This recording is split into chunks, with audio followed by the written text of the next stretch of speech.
My name is Tonya Ng. My son Lucas is 3 years old and he is profoundly deaf in both ears, and he wears bilateral cochlear implants to help him hear.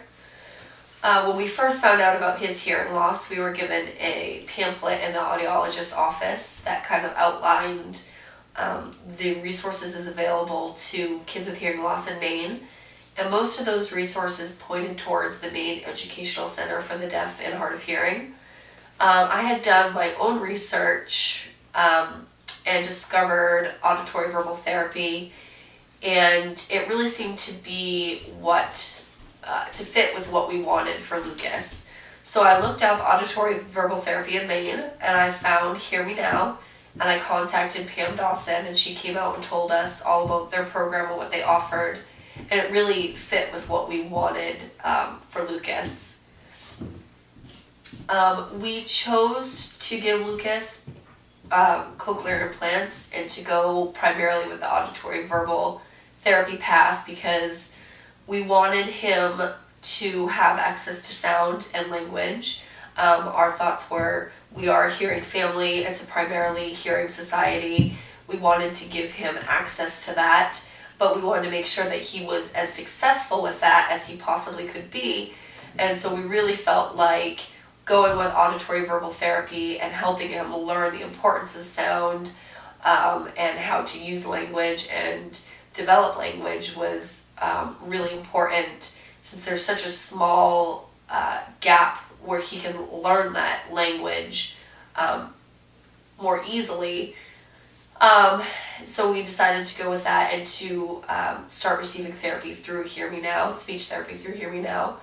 We have been learning sign language, partly just because we want him to be able to sign if he feels like it. He is a deaf child, but it's a lot more of a laid back approach for us, partly because he can learn to sign, we can all learn to sign for the rest of our lives, and the window for acquiring that language has such a small gap. So we are primarily at this time focusing on auditory verbal therapy. Lucas goes to preschool 1 day a week, partly for social reasons, to get him around other kids his own age, partly to get him used to the school setting. He is doing fairly well in school. I accredit this greatly to the presence of Hear Me Now in his preschool. He has a teacher of the deaf that is in the school part-time during the day, and she really helps teach his preschool teachers how to interact with Lucas so that he has the best hearing environment, how to speak with him, to encourage his language, and they really help facilitate making sure that Lucas is getting the most out of his preschool experience as he can. It is a large classroom with a lot of kids, and that can be harder with kids with hearing loss to be able to attend and not get lost, and they really, his teacher of the deaf and Hear Me Now have really made it a lot more successful for him than it would have been if he was just in a regular preschool classroom without any services to help him. Lucas is a very smart little boy. He's very tenacious, very independent. He is very verbal and excuse me, loves to listen, loves music, loves to dance, and he's a lot of fun.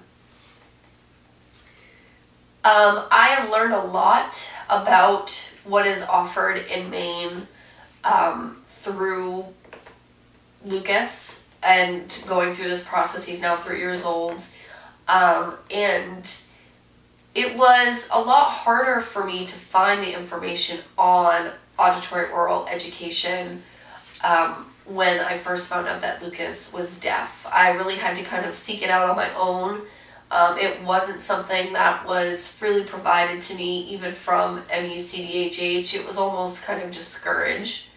And I really feel like parents in Maine need to have the choices for their children with hearing loss. And I feel like right now primarily they're pointed in the direction of MECDHH, and while it's a wonderful organization, it is not the only one available to children with hearing loss in Maine.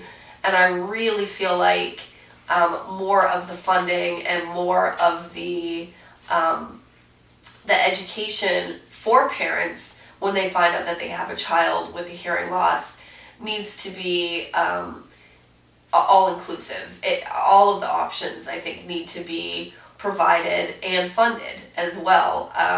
Hear Me Now has done amazing things for Lucas and our family, and I don't think he would be anywhere near where he is now if it wasn't for them.